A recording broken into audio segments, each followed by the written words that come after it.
Alhamdulillahirabbil alamin wassalatu wassalamu ala asyrafil anbiya'i wal mursalin wa ala alihi wa sahbihi ajma'in. Rabbi shrah li sadri wa yassir li amri wahlul 'uqdatam min lisani yafqahu qawli.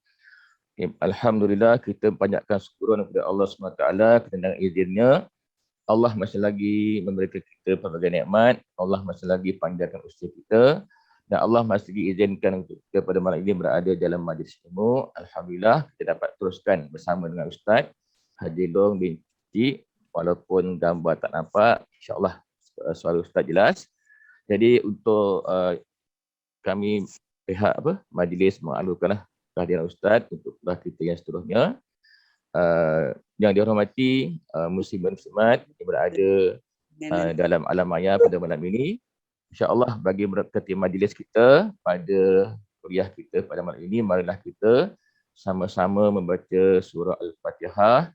Kita niatkan moga Allah sampaikan pahalanya kepada junjungan besar Muhammad sallallahu alaihi wasallam, ahli keluarga baginda, para sahabat, para syuhada, para ulama, seluruh muslimat yang telah kembali ke rahmatullah, kepada kedua ibu bapa kita, khususnya kepada penulis kitab ini, dosa tersembunyi Al-Syahid Dr. Muhammad Said Ramadan Al-Buti. Semoga Allah merahmati tulisan buku beliau dan Allah sampaikan pahala hasil yang berusaha Al-Syahid. Semoga Allah rahmati rohnya, berkati insya-Allah. Jadi Al-Fatihah. A'udzubillahi minasyaitonirrajim. Bismillahirrahmanirrahim. Alhamdulillahirabbil alamin arrahmanir rahim maliki yaumiddin. Iyyaka na'budu wa iyyaka nasta'in ihdinas siratal mustaqim siratal ladzina an'amta 'alaihim ghairil maghdubi 'alaihim waladdallin. Amin. Alhamdulillah, terus kepada Allah. Jadi insya-Allah pada malam ini kita teruskan kuliah kita, kitab kita Dosa Tersembunyi. Pada minggu lepas dipengerusikan oleh Ustaz Kamrul Zaman. Ustaz dah masuk dalam punca bahaya besar ini. Ustaz Okey. Dah masuk Jadi kita teruskan tanpa lengah masa, saya serahkan kepada Ustaz untuk meneruskan kita punya kelas kita pada malam ini insya-Allah. Terima kasih. Assalamualaikum warahmatullahi wabarakatuh. Alhamdulillahirabbil alamin wassalatu wassalamu ala asyrafil anbiya'i wal mursalin wa ala alihi wa ashabihi ajma'in. Rabbi shrah li sadri wa yassir li amri wahlul 'uqdatam min lisani yafqahul qawli, amma ba'du. Qala Allah Ta'ala fi kitabihil aziz, a'udzu billahi minasyaitonir rajim. Ya ayyuhallazina amanu ittaqullaha haqqa tuqatih wa la tamutunna illa wa antum muslimun. Sadaqallahul azim. Alhamdulillah, tuan-tuan dan puan-puan, syukur kita kehadrat Allah SWT kerana kita dapat bertemu pada malam ni. Saya mohon maaf pertama atas kelewatan masuk ni. Malam ni saya berkuliah di Hulu Langat, di Taman Perkasa, alhamdulillah. Cuma isyak kita sekarang ni dah lewat kan. Jadi minta maaf banyak-banyak. Kemudian satu lagi juga nampak kamera saya pun ada masalah. Ni ada yang chat di sini mungkin line tak kuat. Mungkin juga saya pakai hotspot saya ni. Sebab biasa okey kan. Jadi ala kulli hal, mudah-mudahan Allah berkati juga pertemuan kita dan kita akan teruskan insya-Allah dalam keadaan tak nampak wajah saya, tak apalah insya-Allah untuk malam ni. Okey, kita sudah pun sampai kepada muka surat 25. Kalau tak silap saya lah, di mana tajuk pada malam ni punca bahaya besar ini, betul insya-Allah. Okay. Betul Cikgu Madia, Ustaz Madia.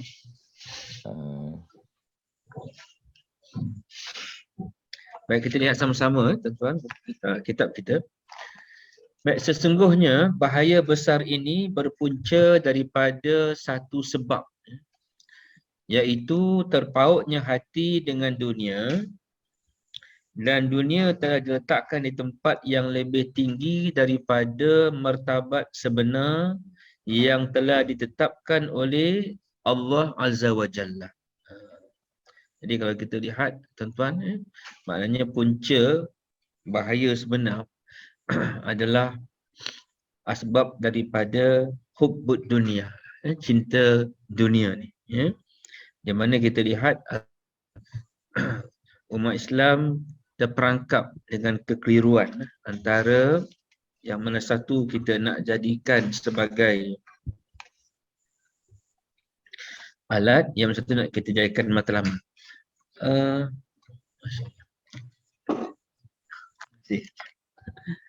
So betul, saya rasa macam dah baca ke belum ni? Macam dah baca ke ni? Belum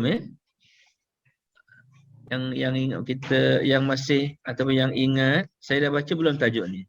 Ustazah ambil seti ada. Minggu lepas saya tak ada. Boleh, yang mana yang minggu lepas ada? Minggu lepas, tapi minggu lepas pun saya tak. Ini lah. Betul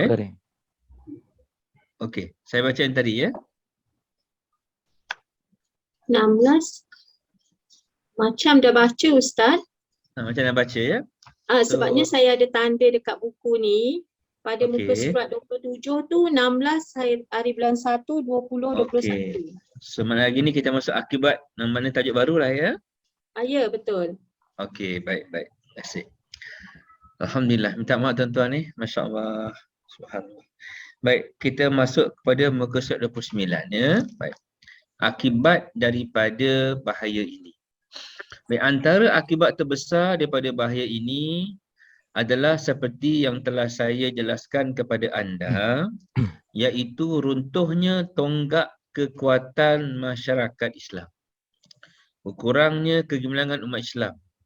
Bercerai-berainya keadaan mereka dan berubahnya kerja keislaman, ini al-amal al-islami, dalam kalangan mereka menjadi sekadar slogan-slogan dan kerja-kerja yang bersifat permukaan yang tidak membuahkan hasil dan faedah.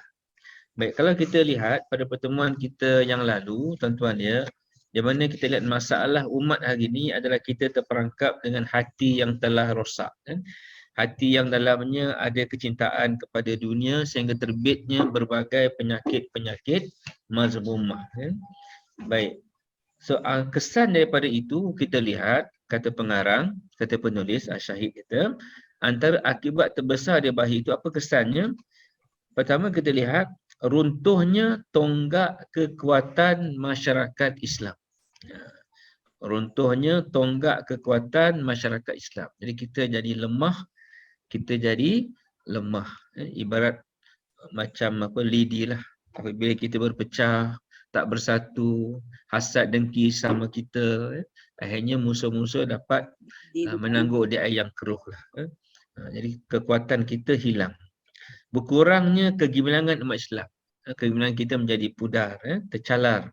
Bercerai-berainya keadaan mereka, akhirnya kita tak bersatu, bercerai-berai, tikam-menikam, jatuh-menjatuh antara kita, dan berubahnya, ini yang paling bahaya, berubahnya kerja keislaman, al-amal al-islami, gerakan-gerakan dakwah, tarbiyah untuk mengangkat harkat dan martabat Islam. Dalam kalangan mereka menjadi sekadar slogan-slogan. Maknanya dah hilang dah dia punya roh.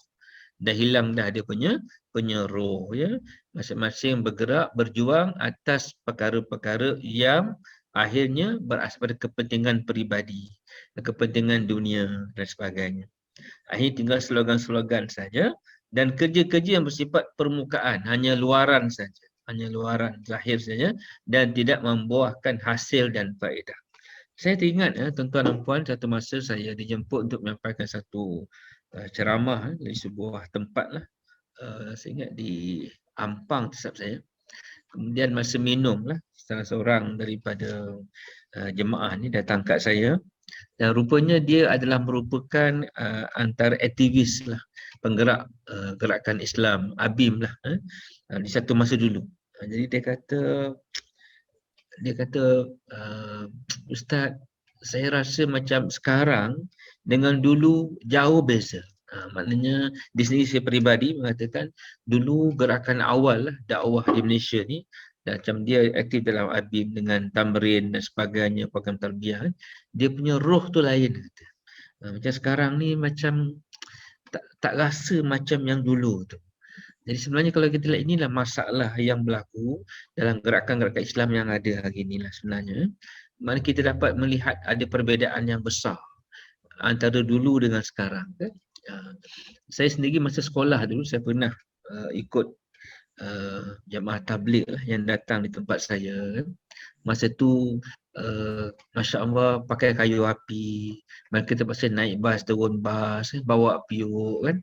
Dan saya pernah ikut suasana tu lain dengan suasana yang sekarang.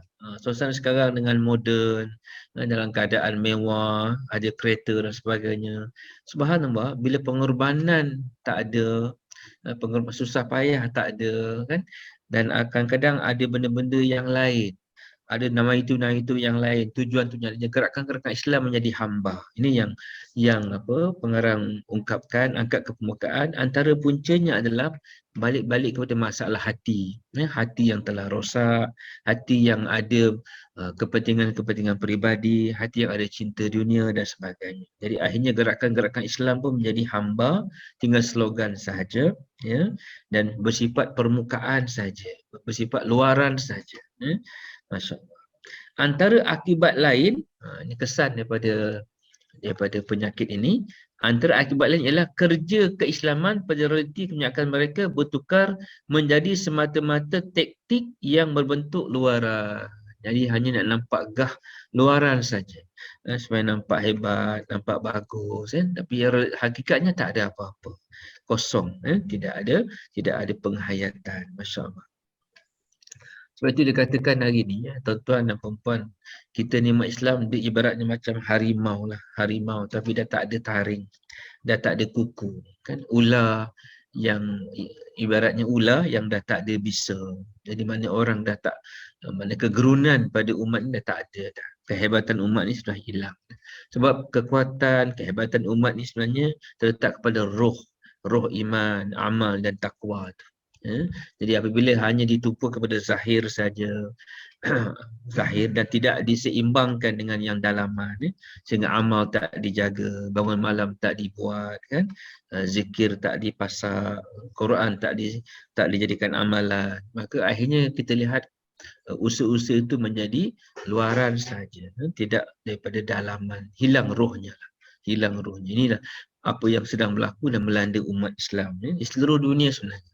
Masya Allah. Ya. Baik. Urusan pergerakan menguasai kehidupan mereka hanya di bahagian permukaan luar saja, zahir saja, luaran saja, dan tidak menyelinap sehingga ke bahagian dalam. Tidak menyelinap ke bahagian dalam. Masya Allah. Hal ini demikian kerana pengaruh Islam sudah pudar dalam hati mereka.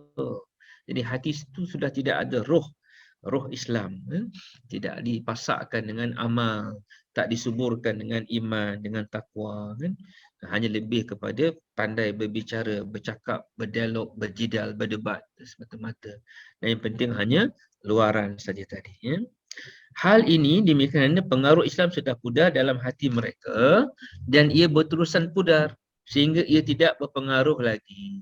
Oleh itu, ketetapan yang dibuat oleh hati merujuk hanya kepada dunia sahaja. Kemahuan-kemahuannya dan kepentingan-kepentingan peribadi. Mana apa yang dibuat semua ada agenda yang berkaitan dengan kepentingan dunia. Untuk populariti, untuk dapat kelebihan-kelebihan daripada dunia ini, nak dapat kedudukan, nak dapat pangkat, supaya orang suka, supaya orang sokong, supaya dapat dan sebagainya, macam-macam, akhirnya lebih kepada dunia semata-mata. Masya Allah. Ya. Okey, golongan yang mempunyai hati seperti ini ada dalam kalangan umat Islam. Mana hati yang telah rosak, hati yang ada cinta dunia. Jadi wujud dalam kalangan umat.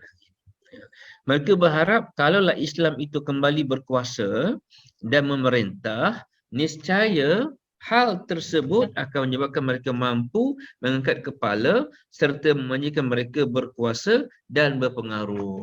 Jadi mereka secara halus sebenarnya nawaitu mereka, niat mereka, mereka jadikan Islam, gerakan Islam sebagai alat, sebagai kenderaan, sebagai tools untuk mencapai cita-cita mereka, untuk dapat kekayaan, untuk dapat populariti, untuk dapat kuasa, dan sebagainya. Ya. Okey ke suara saya? Ada gangguan ke? Tak jelas ke? Jelas Ustaz? Jelas. Jelas ya? Okey. Ia sebenarnya adalah cita-cita duniawi yang tidak bertentangan dengan apa yang menguasai hati dan yang bertaut di jiwa mereka. Lantas mereka berusaha untuk mencari kemenangan dan bertindak sebagaimana orang yang berjuang untuk aliran-aliran lain. Macam juga gerakan-gerakan lain, usaha-usaha yang lain. Iaitu melakukan kerja-kerja pergerakan, amal haraki semata-mata yang mendasarkan pada teori, pemikiran, perancangan yang hanya bersifat permukaan. Baik tuan-tuan, saya teringat masa saya belajar di Pakistan. Ada satu orang ulama lah, boleh katakan, saya dengar satu ceramah dia. So dia kata hari ni umat Islam kita ni, kita nak zaman seperti zaman Omar. Di mana zaman Omar adalah zaman di mana Islam sampai kepada kemuncaknya lah. Di mana Rom dan Farsi jatuh di bawah tapak kaki orang Islam. Kan? Dua kuasa besar masa itu. Ibarat macam Amerika dengan Rusia lah kan, dua kuasa besar. Masa itu telah 3 suku dunia berada di bawah Islam. Jadi hari ini umat Islam kalau boleh nak zaman seperti Omar. Tapi menurut ulama ini, dia kata sebenarnya zaman Omar tu adanya 3 zaman. Maknanya sebelum sampai zaman Omar, ada 3 zaman. Pertama ada zaman Mekah. Kedua ada zaman Madinah. Kemudian ada zaman Mekah, zaman Madinah. Kemudian Rasulullah wafat, zaman Abu Bakar. Jadi 3 zaman ini menjadi asas barulah sampai ke zaman Omar. So menurut ulama ni, kalau kita tak sampai zaman Omar, kita kena lihat dulu zaman Mekah, zaman Madinah dan zaman Abu Bakar. Itu asas pasak-pasak penting sebenarnya. Jadi dia buat contoh, dia kata ibaratnya macam satu orang, dia masuk satu kampung, di mana kampung itu dia tanam padi. Jadi masa dia masuk tu, padi sedang menguning. Mengeluarkan hasil kan, berbuah. Jadi masa tu orang kampung sedang sibuk menghalau burung. Show macam tu lah. Jadi dia berfikir, oh senangnya nak dapat padi ni. Dia pun beli tanah, kemudian dia duduk tengah-tengah tanah tadi, dan dia buat show macam tu dengan harapan padi tumbuh. So dia ingat orang tu dapat padi dengan cara begitu. Jadi satu orang kampung jumpa dia, tuan buat apa ni? Oh, saya sedang buat proses penanaman padi macam tuan buat. Oh tuan, kami ni peringkat yang keempat, maknanya peringkat dapat hasil. Sebelum sampai peringkat hasil ni sebenarnya ada peringkat pertama. Peringkat pertama adalah kena siapkan tapak dahulu, tapak untuk disemaikan benih tu, tapak untuk menanam padi ni kena disiapkan dahulu. Setelah tapak itu ada istiadat, ada capability untuk tumbuhkan benih. Peringkat kedua baru disemai benih. Peringkat kedua semai benih. Setelah benih disemai, hidup. Yang ketiga protection, jaga. Jadi setelah itulah baru padi ni kami dapat hasilnya. Jadi begitu. Maksudnya Islam pun begitu. Di mana kita lihat peringkat pertama adalah peringkat Mekah. Di mana peringkat Mekah adalah peringkat di mana hati-hati disiapkan. Hati-hati disiapkan dengan apa? Dengan iman. Dengan iman. Maknanya dia masuk masa 13 tahun dia kata Mekah tu tuan-tuan ni kita lihat. Apa yang Nabi buat adalah menyiapkan hati sahabat supaya dalam hati sahabat itu ada keyakinan yang benar kepada Allah. Asasnya adalah la ilaha illallah. Maknanya di situ ada kalimah nafi, ada kalimah isbat. Apa yang nak dinafikan? Makhluk. Maknanya makhluk tidak ada kuasa. Makhluk tidak ada daya. Makhluk tidak mampu untuk buat apa-apa pun. Melainkan dengan dengan izin Allah. Jadi la ilaha illallah itu adalah merupakan tema kepada usaha pada masa itu. Di mana temanya adalah nafi isbat. Kalimah la ilaha illallah itu adalah kalimah nafi isbat. Jadi tema iman adalah nafi isbat. So apa yang nak kita nafikan? Makhluk. Sebab itu usaha 13 tahun di Kota Mekah itu adalah usaha mengeluarkan hati sahabat daripada kebesaran makhluk. Keluarkan daripada hati sahabat kebesaran dunia dan masukkan sahabat kebesaran Allah, kebesaran akhirat, begitu. Jadi itu peringkat yang pertama. Jadi setelah peringkat yang pertama itu, bila pindah di Madinah, maknanya setelah hati itu disiapkan dengan baik, maka barulah disemai. Jadi semai apa? Benih-benih amal. Sebab itu perintah-perintah kebanyakannya turun di Madinah. Perintah hududnya, kita lihatnya, salat di Mekah tetapi pelaksanaannya di Madinah kita lihat. Jadi apabila hati dah disiapkan dengan iman, maka peringkat kedua disemai amal, benih-benih amal, dan amal telah tumbuh dengan subur. Subhanallah. Telah tumbuh dengan subur. Jadi peringkat yang ketiga adalah bila Rasulullah wafat. So bila Rasulullah wafat, peringkat ketiga zaman Abu Bakar. So zaman Abu Bakar adalah zaman di mana Abu Bakar berhadapan dengan ramai yang murtad kepada Islam, sehingga Abu Bakar telah menggerakkan semula gerakan dakwah, sehingga dikatakan 3 hari 3 malam Madinah tidak ada azan kerana orang lelaki telah keluar untuk menyambung balik, menggerakkan balik gerakan dakwah, memanggil balik umat daripada Islam, sehingga kita lihat pada masa itu yang tinggal di Madinah hanya wanita-wanita dan lelaki-lelaki yang telah tua dan uzur.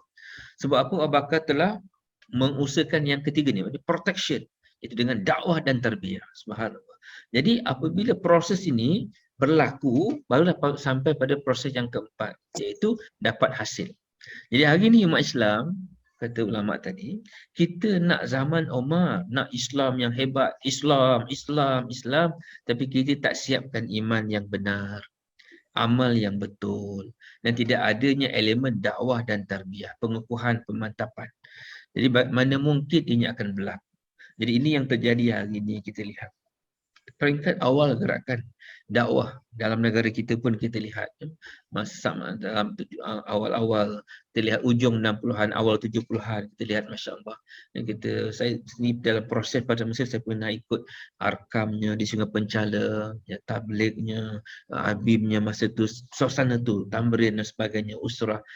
Satu perasaan yang tak boleh nak diceritakan, satu suasana yang seronok, menggembirakan. Tapi hari ni kita lihat, dia macam dah hilang benda tu. Dah hilang. Dulu memang sukar untuk kita melihat orang pakai busana Muslim dulu, sampai peringkat awal kan. Tapi sekarang, Masya Allah, dah pakai macam-macam jubahnya, ya, serbannya, janggutnya, subhanallah kan. Purdah dan sebagainya, suasana tudung labu, alhamdulillah bagi perempuan kan. Tetapi yang kita risau hari ini, itu hanya tinggal sarung saja. Hanya sarung-sarung, serban tinggal sarung, jubah tinggal jadi sarung saja, jadi topeng saja, tapi rohnya tak ada. Roh imannya tak ada, roh amalnya tak ada kan. Dakwah tarbiyahnya tidak ada. Jadi ini sebenarnya bukan memberi kekuatan tetapi sumber kelemahan umat. Jadi di mana akhirnya yang dominan adalah hati itu besar dengan cinta dunia, kepentingan peribadi. Akhirnya kadang-kadang dia tak kongruen. Nampak zahir bagus tetapi dia apa yang dibuat kadang bertolak belakang dengan Islam. Tikam menikam, fitnah memfitnah, adu domba, jatuh menjatuh kan. Jadi akhirnya dia bukan membawa kepada Islam tetapi kepada menegakkan, mengangkat harkat Islam, tapi kadang-kadang membawa keruntuhan kepada Islam itu sendiri. So ini yang berlaku. Ini observation yang dibuat oleh Syahid, Tuan Guru kita ni, subhanallah. Dan itu memang betul lah tuan-tuan. Memang apa yang berlaku inilah sebenarnya yang terjadi. Saya pernah naik kereta dengan satu orang tokoh politik negara kita lah yang dah meninggal, Datuk Aziz Tapa. Datuk Aziz Tapa ni orang Melaka lah. Tokoh veteran dalam UMNO lah. Saya pernah naik kereta dengan dia. Jadi dia kata, hari ni Ustaz Long, masalah kita yang ada adalah ramainya ahli UMNO. Minta maaf ya tuan-tuan, saya jangan nak kait sikit je. Yang ramai adalah ahli UMNO tapi tak ada orang UMNO. Orang UMNO dah kurang dah Ustaz Long. Saya kata, apa maksud Datuk? Dia kata, dulu yang ada orang UMNO, maknanya mereka berjuang, datuk nenek kita berjuang dulu sebab nak jaga agama, mereka berjuang nak jaga bangsa, nak jaga tanah air, mereka sanggup bergolok bergadai kan. Makcik-makcik kita, ibu-ibu macam tu kalau ada emas apa semua sanggup korbankan cincin, gelang atau maksud untuk menjaga agama, kepentingan nak jaga bangsa, tanah air. Mereka sanggup korban segala-galanya.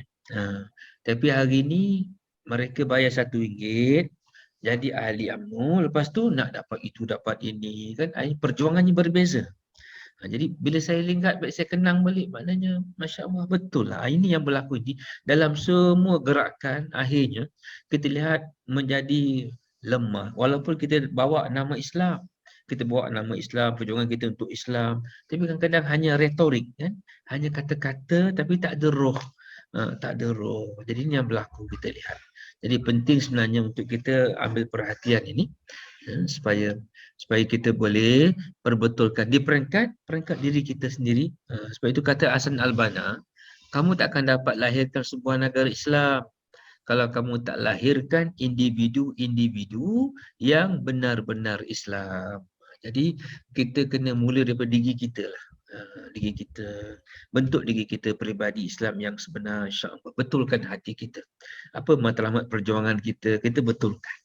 Insya-Allah bila setiap orang betulkan diri dia, betulkan keluarga dia, insya-Allah bila diri betul, keluarga kita betul, masyarakat kita akan betul, negara akan betul, insya-Allah ya. Sebab itulah apabila kita lihat satu masa zaman Osman Al-Affan kan, kita lihat zaman Osman Affan ni, dia memerintah 12 tahun. 6 tahun yang pertama, Masya Allah, Alhamdulillah aman. Tapi 6 tahun yang kedua, kucah-kacir, banyak berlaku berbagai perkara lah, pembunuhan dan sebagainya. Ini satu orang telah jumpa Osman dalam keadaan marah-marah. Kan? Dia kata, mengapa zaman kamu ni tidak seperti zaman Abu Bakar, tak seperti zaman Omar, kan zaman kamu kucak-kacir, pergaduhan, peperangan. Jadi apa kata Osman? Zaman Abu Bakar menjadi khalifah, zaman Omar menjadi khalifah, rakyatnya orang-orang macam aku. Tapi zaman aku jadi khalifah, rakyatnya orang-orang macam kamu. Maksudnya apa ni? Maksudnya apa yang kita lihat, yang penting adalah 2 asas tadi. 3 asas tadi. Itu iman perlu diperkasakan, amal perlu dijaga. Kemudian elemen dakwah dan tarbiyah itu perlu menjadi perkara yang sepatutnya mendominasi gerak kerja Islam ni. Tetapi hari ini kita lihat ya 3-3 ni tak ada. Yang ada hanyalah kita lihat kepentingan-kepentingan peribadi, hidden agenda untuk mendapatkan populariti, untuk dapatkan sokongan, untuk supaya dapat itu dan dapat ini kan. Maka ini yang kita lihat menjadi punca kelemahan umat Islam seluruh dunia sebenarnya, seluruh dunia. Masya-Allah ya. Baik, kita sambung sikit lagi. Subhanallah. Mereka lupa bahawa sifat Islam sangat berbeza dengan sifat aliran-aliran pemikiran yang lain. Maknanya gerakan Islam ni sebenarnya tak sama dengan gerakan-gerakan yang lain. Gerakan belia ke, gerakan politik dan sebagainya kan, dia tak sama sebenarnya. Sepatutnya apabila kita menggerakkan sesuatu yang berasaskan untuk kepentingan Islam, kepentingan agama ini, dia berbeza sebenarnya. Tapi apa yang berlaku Islam macam sama. Masing-masing nak mendapat kedudukan, nak dapat tempat, nak dapatkan populariti, nak dapatkan anugerah itu, ini dan sebagainya. Ada kepentingan-kepentingan tertentu. Akhirnya Islam pun, gerakan Islam pun seolah menjadi wasilah, menjadi kenderaan, menjadi tools untuk itu, menjadi medium untuk kepentingan peribadi dan dunia mereka. Masya Allah. Jadi hakikatnya Islam dibangunkan atas dasar merealisasikan makna penghambaan. Maknanya yang pertama kita lihat Islam itu adalah asasnya adalah untuk merealisasikan penghambaan, ubudiyah. Sebab itu penting kepada iman dan amal, penting kepada takwa. Ini yang berlaku kepada umat-umat Islam terdahulu. kan perjuangan mereka asalnya adalah iman dan takwa, amal soleh kan. Malam mereka Masya Allah cukup hebat ya, dengan air mata, dengan zikir, dengan doa, dengan salatnya. Nabi sendiri kita lihat Masya Allah lama qiyamnya kan, panjang rokoknya, lama sujudnya Masya Allah kan. Itu juga para sahabat, mereka ditarbiah, dididik dengan iman, dengan amal ya, Masya Allah. Tapi hari ini kita lihat, kita bercakap Islam berdentum-dentam ya, tapi tidak ada bangun malamnya, tak ada roh, tinggal jasad yang kosong tanpa roh. Jadi akhirnya dia ibaratnya macam patung-patung yang tak ada ertinya kan. Masya Allah. Nauzubillah min zalik kan. Semoga Allah ampuni kita, semoga Allah beri kita kekuatan untuk kita sama-sama menjadi asbab lah ke arah membetulkan keadaan ini, dan semoga Allah beri kekuatan kepada seluruh penggerak-penggerak umat ini ya, sama ada yang secara langsung atau tidak langsung, untuk kembali kepada asas yang penting ini insya-Allah ya. Baik, hakikatnya Islam dibangunkan atas dasar merealisasikan makna penghambaan, ini ubudiyah, hanya kepada Allah dalam jiwa. Itulah titik mula bagi setiap amal, gerakan dan usaha jalannya, mana semua apa yang dilakukan. Tidak kira apa perintah gerakan, harakat dan sebagainya, semata-mata untuk mendapat redha Allah, semata-mata untuk menjadi asbab dekat dengan Allah ya. Semata-mata atas maksud ubudiyah, penghambaan kepada Allah.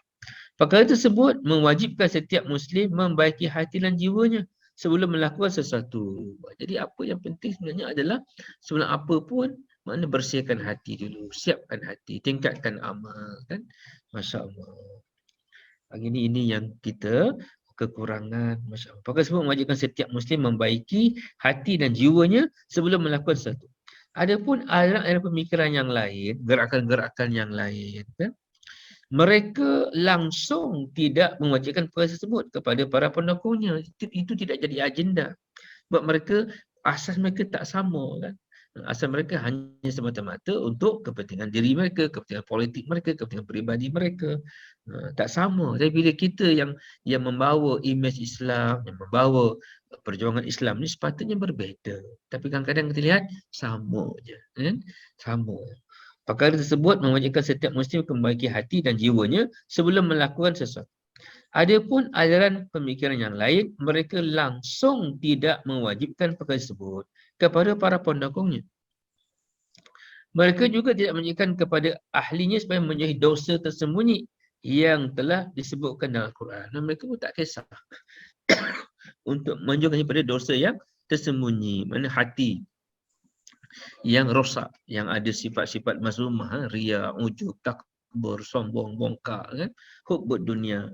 Pada mereka tak ada masalah, tidak ada menjadi agenda untuk itu kan. Tapi kita yang atas nama Islam ni sepatutnya berbeza. Tapi kadang-kadang dilihat sama. Maknanya menjadikan apa yang kita lakukan sebagai tools untuk mendapat dunia. Na'udzubillah. Okey. Mereka juga tidak mewajibkan kepada ayat-ayat supaya okey. Oleh demikian, seruan mereka itu hanya bersangkut paut dengan kerja-kerja pergerakan semata-mata. Hanya semata-mata pergerakan.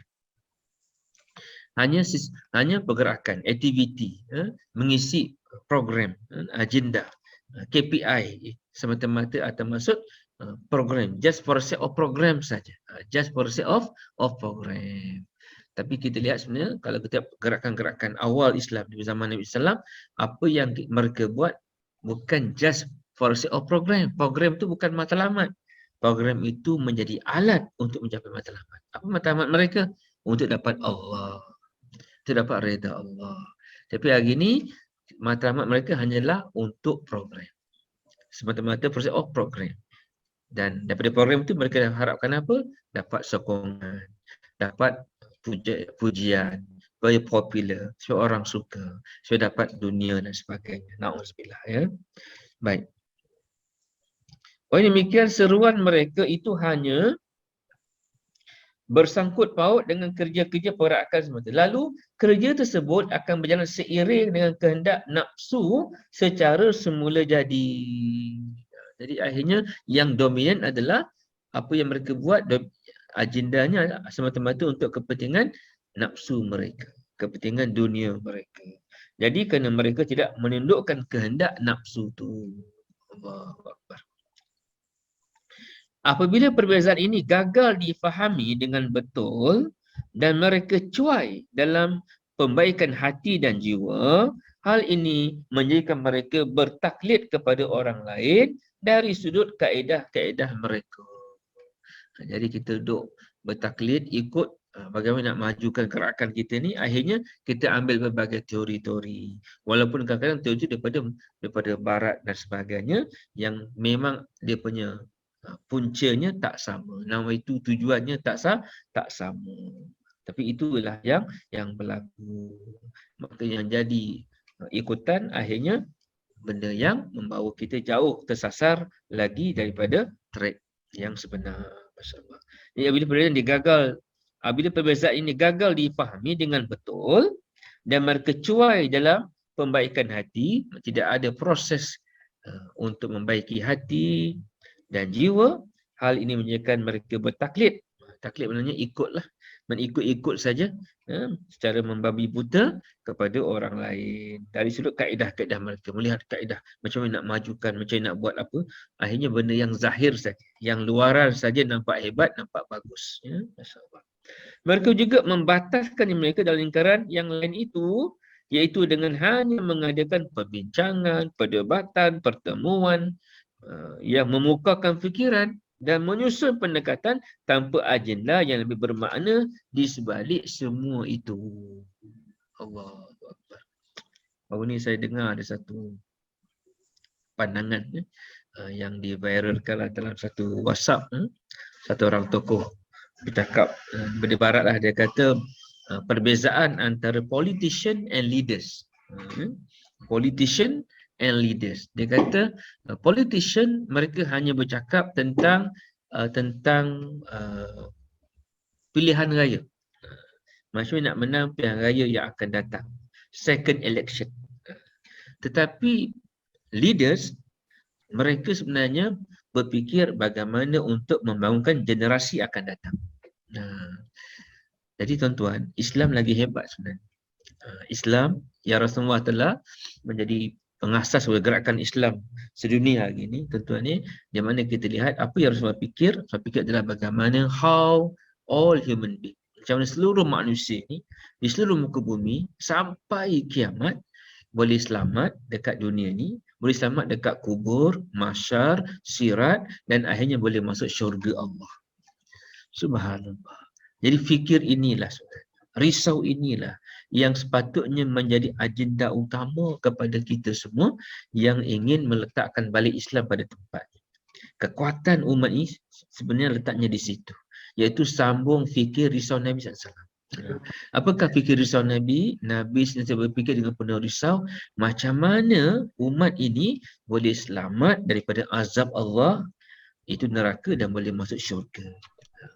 Ini jadi alat, maknanya itu matlamat. Jadi gerakan, usaha-usaha itu semua menjadi tools, menjadi medium, menjadi alat untuk itu. Tapi hari ini yang itu menjadi matlamat.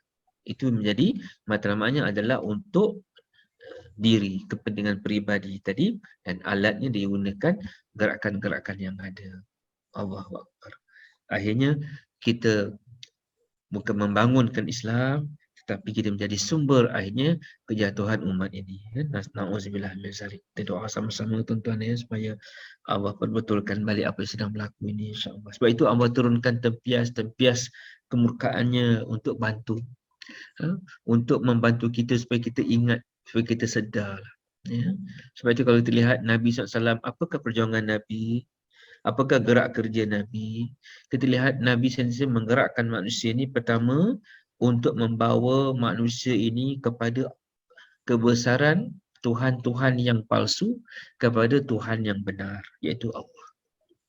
Kedua, untuk bawa manusia ini daripada sempitnya dunia kepada keluasan akhirat.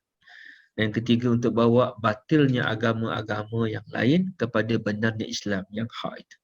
Itu asas perjuangan Rasulullah SAW yang ditulis oleh para sahabat. Subhanallah. Masya-Allah.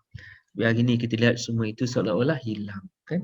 Yang menjadi agenda utama adalah lebih kepada kepentingan diri yang ditutup dengan berbagai topik, sehingga akhirnya tidak ada bantuan Allah, nusrah Allah kepada kita.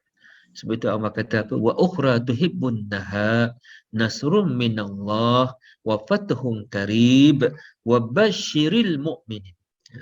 Dan dan wa ukhra tuhibbunnaha, dan antara perkara yang kamu sangat suka, yang kamu sangat rindukan, yang kamu inginkan, 3 benda. Pertama apa? Nasrun minallah, nusrah Allah, bantuan Allah. Kedua, wa fathun qarib, fatah yang cepat. Ketiga, wa basyiril mu'minin, kegembiraan. 3 benda ni, fatah pertama nusrah, bantuan, kedua fatah, kemenangan, ketiga kegembiraan, Allah beri pada siapa? Orang yang beriman. Siapakah orang beriman? Orang yang bukan hanya iman itu bukan hanya di lidah, di hati, tapi yang menterjemahkan iman itu dalam bentuk ketundukan, ketakwaan kepada Allah.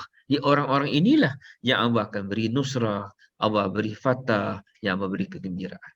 So ini yang berlaku pada para sahabat. Perang Badar kita lihat 313 orang sahaja, tapi bersama mereka ada nusrah Allah, bantuan Allah, fatah yang cepat. Mereka boleh kalahkan tentera musuh yang berlipat kali ganda ramainya, dan mereka mendapat kegembiraan. Tapi hari ini kita lihat daripada masalah Palestin yang sampai sekarang tak habis tuan-tuan ya, timbul berbagai masalah Iraq, Yaman dan sebagainya. Hari ini kita berhadapan dengan masalah Saudi tuan-tuan ya.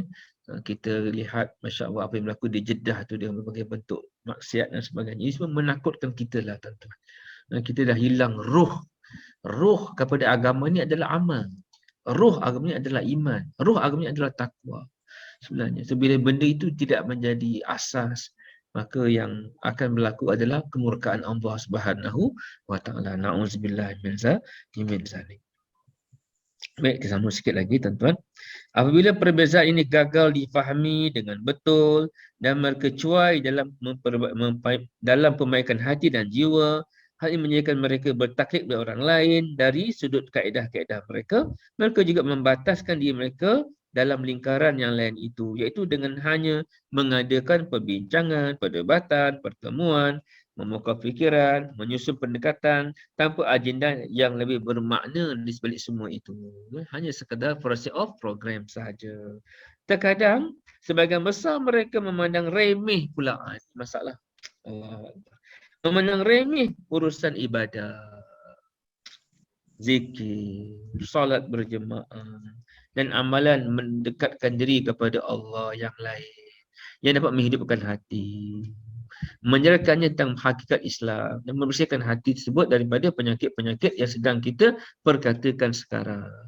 Mereka menganggap tersebut adalah amalan-amalan untuk orang awam dan sesuatu yang tidak sesuai bagi mereka yang aktif dalam menggerakkan harakah serta dakwah Islamiah. Ini yang berlaku hari ini tuan-tuan. Ya. Kadang-kadang buat seminar, buat di hotel-hotel besar tuan-tuan kan, hotel-hotel besar. Kemudian makan pegang cawan, berdiri ambil piring, sambil berdiri sambil bincang-bincang. Kadang-kadang yang program tu seminar tentang Islam, kan, simposium tentang Islam, tapi Masya Allah, sembahyang dekat pandai-pandai lah nak jemaah, nak apa ke, pandai-pandai carilah masing-masing. Jadi kadang-kadang kita lihat sedih lah tuan-tuan apa yang berlaku hari ni. Masya Allah, cakap tentang Islam, tetapi apa yang berlaku sebenarnya akhirnya tidak memberi kesan yang positif kepada Islam itu sendiri, tapi akhirnya menyebabkan kita bertambah lemah ya. Inilah sama-samalah tuan-tuan kita doa. Sebenarnya inilah perkara penting yang perlu kita lihat sama-sama, dan kita kena mulakan nabda bin nafsik. Kita kena mulakan daripada diri kita lah. Betulkan diri kita masing-masing insya-Allah. Kalau semua orang betulkan diri, insya-Allah daripada diri bentuk keluarga, keluarga membentuk masyarakat, masyarakat akan bentuk negeri, negara, umat insya-Allah.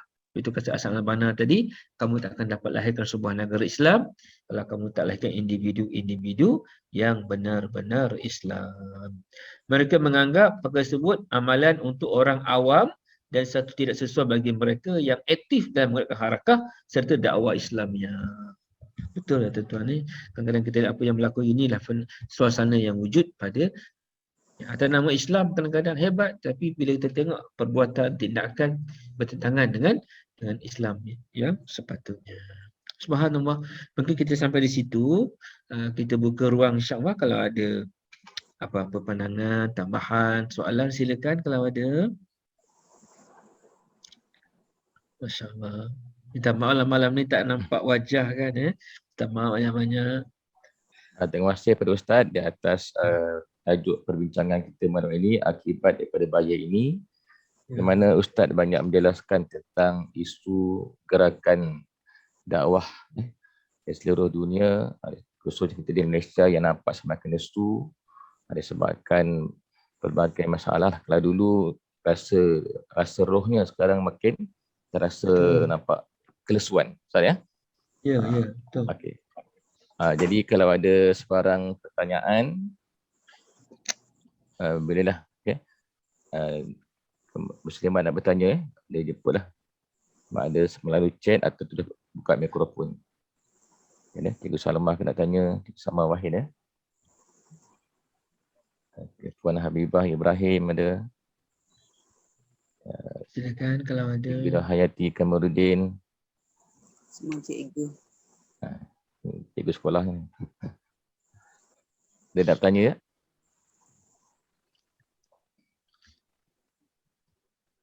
Kalau kita lihat, saya sambung sikit lah ya. Kalau kita lihat tuan-tuan macam sekarang contoh di Afghanistan, contoh di Palestin kan, sebenarnya di sana ada berbagai gerakan sebenarnya. Masing-masing mengatakan mereka berjuang untuk Islam lah.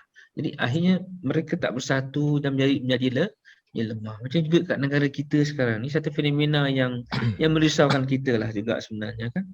Masing-masing seolah mengatakan perjuangan mereka betul atau masuk nak kemaslahatan agama dan sebagainya, tapi kita lihat dia tidak membawa kepada titik-titik temu, tetapi membawa kepada titik-titik beza yang akhirnya menyebabkan kita makin lama makin jauh antara kita dan musuh mengambil kesempatan daripada apa yang sedang berlaku, dan akhirnya datuk nenek kita dulu meletakkan asas alif bata tu kan, agama, alif tu agama, ba tu bangsa, ta tu tanah air. Masya-Allah, itu asas bagaimana akhirnya Malay Union pun jatuh masa tu, bersatunya umat Islam masa tu kan. Tapi hari ni kita lihat kita menjadi lemah kerana masing-masing ada kepentingan, ada agenda. Masya-Allah. Tuan-tuan tolong doa. Saya lihat dulu saya melihat dalam gerakan Islam ni, gerakan dunia ni, tabligh, saya lihat satu gerakan dunia yang masya-Allah, satu gerakan yang mana dia ada di seluruh dunia, masya-Allah. Satu gerakan yang seragam, yang maknanya satu keadaan yang menyeluruh sama, satu dunia, cara sama, cakap benda yang sama, dan mereka berada di bawah satu amir dengan sistem yang sama, pusat yang maknanya membawa kesatuan. Alhamdulillah, saya rasa masa tu saya tengok masya-Allah. Tapi sekarang kalau kita lihat tuan-tuan, ini zaman fitnah masya-Allah. Tabligh ni pun sekarang ni kita lihat dia sudah berpecah, sudah pecah kepada dua kelompok yang besar sekarang ni. Dua kelompok pecah kepada dua hari ni. Jadi akhirnya kita lihat maknanya memang betul zaman ni zaman fitnah lah tuan-tuan. Ni kita kena doa sama-sama lah. Sebab akhirnya bila kita lihat kesatuan-persatuan menjadi hancur. Sebab apa? Dia benar-benar hati yang dah rosak. Ada kepentingan peribadi, kepentingan dunia. Sehingga akhirnya perkara-perkara yang patutnya menjadi asas titik-titik temu kita tu, Islam, Allah, agama, Rasul, dakwah, tarbiyah, itu akhirnya terhilang. Akhirnya terpadam. Akhirnya tertinggal tuan-tuan. Akhirnya tertinggal. Zahir saja nampak, tapi sebenarnya benda itu tak berlaku. Yang berlaku adalah pergeseran antara kita, perlombaan antara kita untuk mendapatkan sesuatu daripada dunia ini. Na'udzubillah min zalik. Kita kena doa sama-sama lah. Doa sama-sama, semoga Allah memberi kekuatan kepada pimpinan kita, ulama-ulama kita seluruh dunia, supaya Allah kembalikan baliklah kesatuan-persatuan kita daripada peringkat negeri, negara sampailah umat semua alam, supaya Allah satukan balik, betulkan balik kita ni, insya-Allah. Kalau ada yang lain sila. Ada lagi yang nak bertanya? Tadi Ustaz dah membuat sedikit tambahan berkaitan dengan isu jemaah tabligh, masalah. Kalau tak ada Ustaz ya, Ya, sudah ya. jam menunjukkan 10.20, insyaAllah kita akhiri kelas kita pada malam ini dengan mohon Ustaz untuk sama-sama memimpin bacaan doa. Baik, InsyaAllah baik. semua yang hadir bersama aminkan doa itu Ustaz, insyaAllah. Baik. Sebelum saya baca doa, saya mohon maaf banyak-banyak kepada semua lah. Sebab saya tak tahu depan saya ni siapa. Yang mendengar cakap saya ni siapa. Saya minta maaf kalau ada kata-kata saya tadi yang mungkin tak sedap je rasa, tak senang di hati. Saya cakap tidak ada apa-apa kepentingan sikit pun. Saya cakap apa yang saya rasa yang keluar pada hati saya itu apa yang sesuai dengan apa yang kita bincang pada malam ni. Jadi saya mohon maaf kalau ada kata-kata saya yang mungkin tak sedap jelas tak senang, saya mohon maaf. Dan semua kita jumpa lagi insya-Allah. Kalau tak sempat jumpa di dunia, malam-malam kita jumpa di syurga nanti insya-Allah. Auzubillahi minasyaitonirrajim. Bismillahirrahmanirrahim. Alhamdulillahirabbil alamin. Wassalatu wassalamu ala asyrafil anbiya'i wal mursalin wa ala alihi wa ashabihi ajma'in. Allahumma anta khalaqtana. Ya Allah, Engkaulah Tuhan yang telah menjadikan kami. Wa anta tahdina. Engkaulah Tuhan yang telah memberi kami hidayah. Wa anta tut'imuna. Engkaulah Tuhan yang telah memberi kami makan. Wa anta taskina. Engkaulah Tuhan yang telah memberi kami minum. Wa anta tumituna. Engkaulah Tuhan yang mematikan kami. Wa anta tuhyina. Engkaulah Tuhan yang menghidupkan kami. Ya Allah, Ya Rahman, Ya Rahim, pandanglah kami dengan pandangan rahmat-Mu. Pandanglah kami dengan pandangan kasih dan sayang. Ya Allah, Engkau berkatilah pertemuan kami ini, Ya Allah. Jadikanlah ianya sebagai asbab untuk kami ini bertambah dekat dengan-Mu, bukan bertambah jauh daripada-Mu. Ya Allah, kami banyak dosa, Ya Allah. Engkau Maha Pengampun, ampunilah dosa-dosa kami. Kuatkanlah iman kami. Tunjukkanlah kami jalan yang benar lagi lurus. Masukkanlah kami ini, oh Allah, dalam golongan orang-orang yang saleh. Dalam golongan orang-orang yang saleh. Dalam golongan insan-insan yang bertakwa. Dalam golongan insan-insan yang berjaya. Berjaya di dunia yang sementara ini. Berjaya di kubur. Berjaya di padang mahsyar. Berjaya di titian sirat. Hingga ke syurga lah kami dengan selamat. Allahumma ya Allah ya Rabbana ya Tuhan kami. Sesungguhnya kami sedar bahawa kehidupan kami ini adalah kehidupan yang sementara.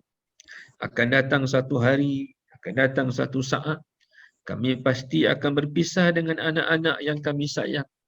Kami pasti akan berpisah dengan isteri, suami, adik-beradik, ibu, ayah yang kami cintai.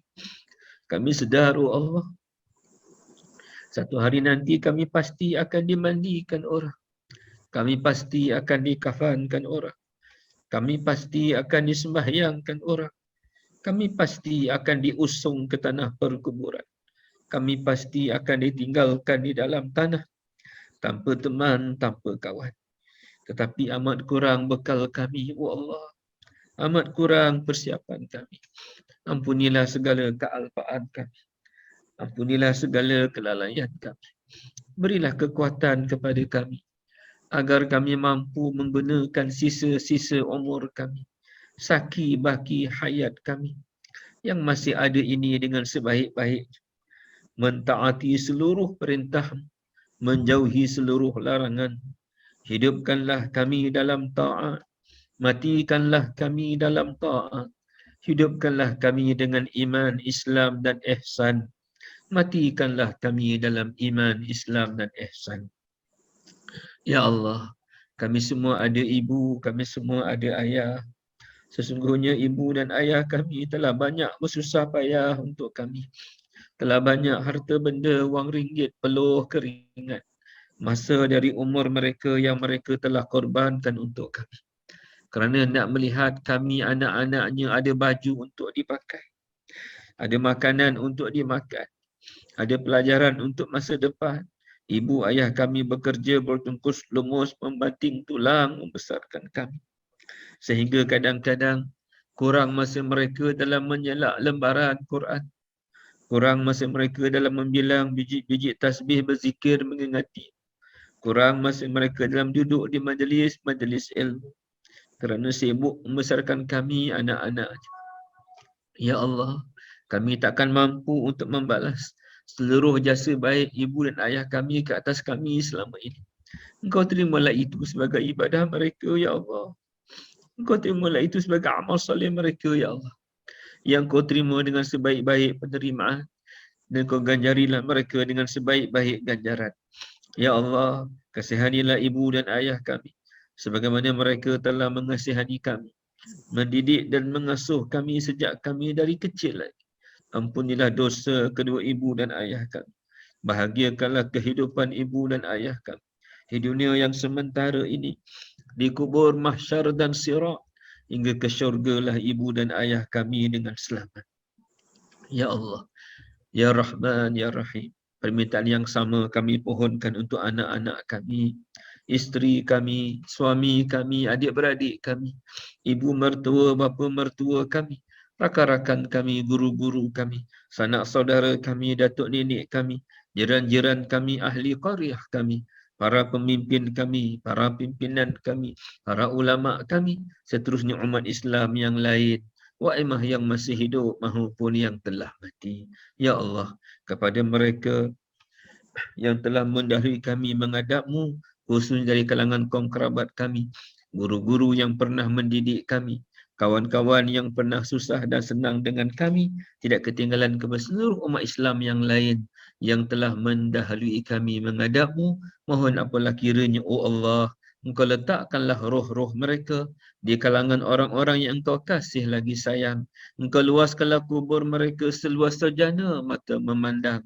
Engkau jadikanlah kubur mereka satu taman daripada taman-taman syurga. Engkau ampunilah dosa-dosa mereka. Engkau permudahkanlah urusan akhirat mereka. Allahumma ighfir lahum warhamhum wa'afihim wa'fu anhum. Bagi kami yang masih hidup ini, kami sedar kami sedang menunggu giliran untuk kami kembali kepadamu. Kami hanya mengetahui tarikh lahir kami. Kami tidak tahu tarikh mati kami. Kami hulur tangan kami kepadamu, oh Allah. Pimpinlah kami, pandulah kami, bimbinglah kami, didiklah kami, agar kami senantiasa berada di bawah naungan hidayah-Mu. Kiranya telah sampai saat ajal kami, matikanlah kami dalam husnul khatimah, jangan matikan kami dalam su'ul khatimah.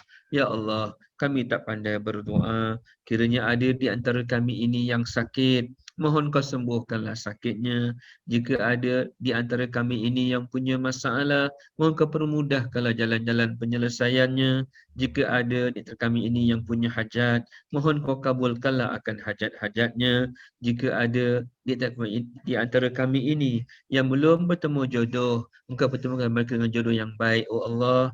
Jika ada di antara kami ini yang belum mendapat zuriat, kurniakanlah mereka dengan zuriat yang baik, oh Allah. Ya Allah, kabulkanlah segala harapan-harapan kami, segala cita-cita kami, dan segala kehendak-kehendak kami. Allahumma aghnina bil ilmi. Ya Allah, kayakanlah kami dengan ilmu. Wa zayyinna bil hilmi. Hiasilah kami dengan adab, dipekerti yang baik. Wa akrimna bit taqwa. Muliakanlah kami dengan takwa. Wa jamilna bil afiyah. Cantikkanlah kami dengan kesihatan yang baik.